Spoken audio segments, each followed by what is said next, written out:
Jina naitwa Simon Sankale Olenasieku, katibu wa chama cha DCP katika kaunti ya Nakuru. Kuanzia saa 5 hadi saa hii imefika karibu saa 4.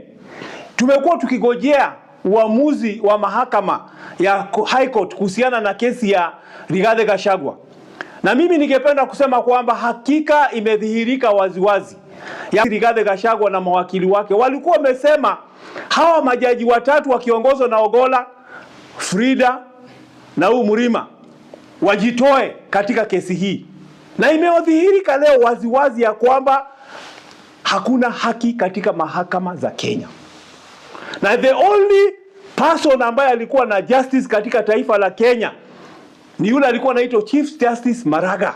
Na inakuwa a very big coincidence ya kwamba siku ya leo wakati ambapo uamuzi huu unafanyika, Chief Justice Maraga ambaye was one of the only people walikuwa ambao ni watu wa justice amekamatwa na saizi yako Lang'ata prison. Mimi ningependa kusema kwamba ninaomba kwamba Gachagua usikufe moyo. Inaweza kuwa kwamba mwiko ulikatwa leo, lakini ujue kwamba hakika huo ugali tulikuwa tunapika lazima utaweza kukamilika. Uko na ile haki ya kwenda katika Court of Appeal, na baadaye uko na haki ya kwenda katika Supreme Court, na hata kama itachukua miaka 3 finally justice itafanyika. Inashangaza wanasema kwamba the impeachment was upheld, lakini Rigathe's right were violated. Unasema kwamba haki za Gachagua zilikiukwa ati apatiwe 50 million, lakini at the same time unasema kwamba the impeachment is being upheld. Tulikuwa na mashtaka 7, things 7 which were being determined. Number 1, number 2, number 3, number 4, number 6 mpaka 7. Inakuwa kwamba aje ati unapata mathematics 20%, unapata English 30%, unapata physics 30%, unapata biology 20%, inasemekana chemistry 20%, inasemekana ile nyingine ya CRE imepatikana kwamba ni 15%. Kutoka mwanzo wakati walianza kusoma haya mambo yote tuliona kwamba it was predetermined. Hata sisi tunaona kwamba huu uamuzi wao ulikuwa umeandikwa through ChatGPT. Hawakutumia ile sayansi ya haki. Na sisi tunasema hivi, hata wafanye nini, one term itabaki kuwa ni one term. Na sisi tunaambia hawa majaji, mnaweza kuwa mlitumika na Kasongo kuweza kukandamiza our party leader His Excellency Gachagua, lakini mjue kwamba kuna wengine walitumika, hata watu wa IBC walikuwa machairman, walitumika kuweza kukandamiza haki za Wakenya na walikufa. Walikufa kwa sababu gani? Ukiwa umepadilisha haki ya Wakenya kwa sababu Mungu amesema haki yake ni hii na ukabadilisha, hautakuwa na uzima. Mimi ningependa kusema kama katibu wa DCP tukiwa na viongozi wenzangu hapa ni kwamba sisi kama DCP tutasimama imara na Gachagua. Sisi tutapigania haki ya Wakenya, na ninaomba Wakenya kwa sababu ya jambo ambalo limefanyika leo tarehe 25 June mwaka huu, tunaposherehekea miaka 2 kutoka ile wakati ambapo kulikuwa na mambo ya Genz. Tafadhali Genz na Wakenya wote mjitokeze ili kwamba tuweze kupinga yale mambo yamefanyika siku ya leo, kwa sababu Gachagua is the voice of Kenyans. Na Gachagua tunakuomba, kwa sababu ulikuwa pamoja na Kalonzo Musyoka na Eugene Wamalwa, tunashukuru hao viongozi walisimama pamoja naye siku ya leo, na sisi tutawarudishia mkono wakati tutakapofika, kwa sababu tumeona our true friends katika United Opposition. Asante. My name is John Bogwa Honest. I am the treasurer of DCP Nakuru County. Today is the most saddest day in the lives of Kenyans. Not only the DCP supporters, but the whole country has been saddened by the way we have seen today's verdict. So biased. So biased. It did not consider, I am not a lawyer myself, but I can tell, even a layman can be able to tell that these were verdicts that were predetermined even before what they were reading. They have taken us in circus the whole day, and yet they knew what they wanted to do. Imagine all the 7 issues that were to be determined by the three judges, none of them favored our party leader. But this is what we want to say ourselves as Kenyans. You may do whatever you want because you have that position of being a judge. But what is inside the Kenyans' heart, you cannot be able to destroy it. Yes. What is in our heart, you cannot remove it. And this is what Kenyans are saying, that our party leader deserves better. Yes. He deserves better. Yes. And because we as Kenyans have already made a decision, it does not matter what the judges have said. How can you say that his rights were violated, and yet in your determination you stand with what had already been done, whatever had been judged by the Senate, by the National Assembly? It's contradicting what you had already found out as judges. But there's one thing I want to say.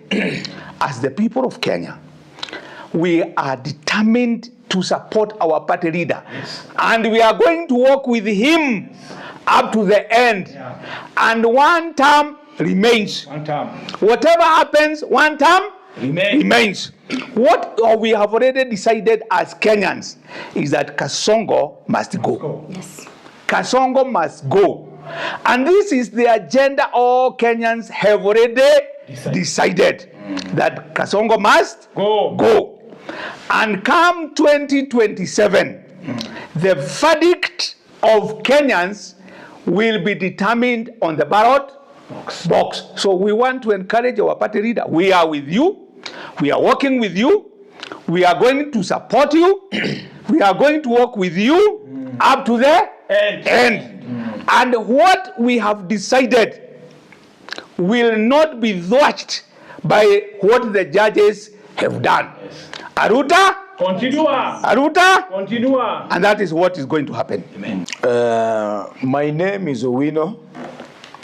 I'm an executive member of the DCP party. I'm heading research, academia, and innovation. I want to say that this evening is a very, very sad evening to the country for what the High Court has done. We are really saddened by the partiality that has been demonstrated by the judges of the High Court. What we're asking ourselves is this: why do you award Rigathi Gachagua 50 million on the basis that his rights were violated, while at the same time you are upholding his impeachment by the Senate and the Parliament? Why are you using law retrogressively? I am not a lawyer by profession, but from the start I saw biasness. If you feel that his rights were violated, then it means the entire process was wrong. From the beginning. Yes. Which legal framework did you use to award him? And which legal framework did you use to uphold the impeachment process? I believe in law, the process has to be done for you to tell whether the end is okay. The moment the process has been faulted, then whatever we get at the end is totally wrong. So if the process of giving His Excellency Rigathi Gachagua a fair trial, or rather a fair hearing, was not observed, then it means the entire process was flawed. Then we have denied Kenyans their sovereignty. The first chapter of the Constitution, sovereign power, talks about sovereignty. Rigathi Gachagua was elected by more than 6 million Kenyans. Today, you have violated the democratic rights of 6 million plus Kenyans. And we want to tell you, Kasongo, with your rogue administration, you have the police, you have the military, you have the finances and everything. But remember, next year, the second Tuesday of August, it will be on 10th. We have a date with you. Yes, one time. We have a date with you. We have seen what you have done to Rigathi Gachagua. When Uhuru Kenyatta abandoned you, it is Rigathi Gachagua that hold you. Rigathi Gachagua crisscrossed with you this country. At the time we were being told that we didn't even have finances. We are well informed that Rigathi Gachagua chipped into your campaign. Now you have shown Rigathi Gachagua the middle finger. By impeaching him, even his right going to the last to the last resort, which is the judiciary. You have managed to find yourself there. Your allies like Sudi, Kamket, they have always told us that you are going to do whatever pleases you, but not whatever pleases Kenyans. So today you have demonstrated that what you've been saying is not a threat but a reality, and overturned the will of the 6 million plus Kenyans. Again, next year, 10th August, on Tuesday, we have a date with you. My name is Nancy Ndegwa. I'm a women leader in DCP Nakuru. And this evening or this night, we are very disappointed by the ruling made at the High Court. We were expecting much better, considering that it was our constitutional right to go and appeal the impeachment of our the people's deputy president or our deputy president.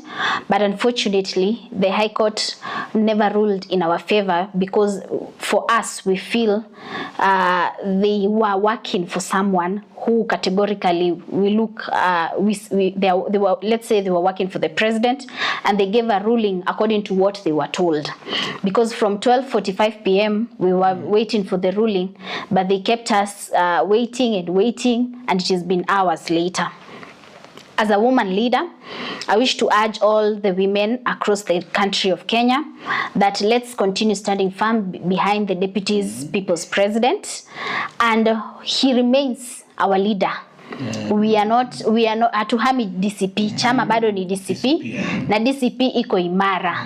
And we will continue even as we head to the Court of Appeal. We still stand firm behind our party leader. And all the people who are frustrating the leadership of Kenya, and also the governance of the courts of Kenya, tunawaambia mambo ni one term. And as we pick the government, we will choose leaders who are not who will not be compromised, especially at the Supreme Court, because if the chief magistrate took the right team to listen to the case, we couldn't be heading to the Court of Appeal. But kwa sababu watu wananunuliwa, watu wanafanya kulingana because of fear or maybe because of intimidation, they are working for people. We will not allow that as we pick the next government. We as women leaders wish to affirm our support to our deputy president, His Excellency Rigathi Gachagua. We remain firm, and we will still continue supporting you. And even as we are working towards getting the next government, we shift our anger towards Olkalao by elections. Olkalao sisi tunakuja. Na chama ni DCP. And we want to declare and decree that come 16th July, the seat will be won by DCP. And the winner will be Sammy Douglas Kamau. So Wakenya tuzidi kutulia, and let's still support our party leader na energy yetu. I wish to urge and ask all our DCP supporters, let's shift our energy towards the Olkalao by election as we wait to head to the Court of Appeal. Asante.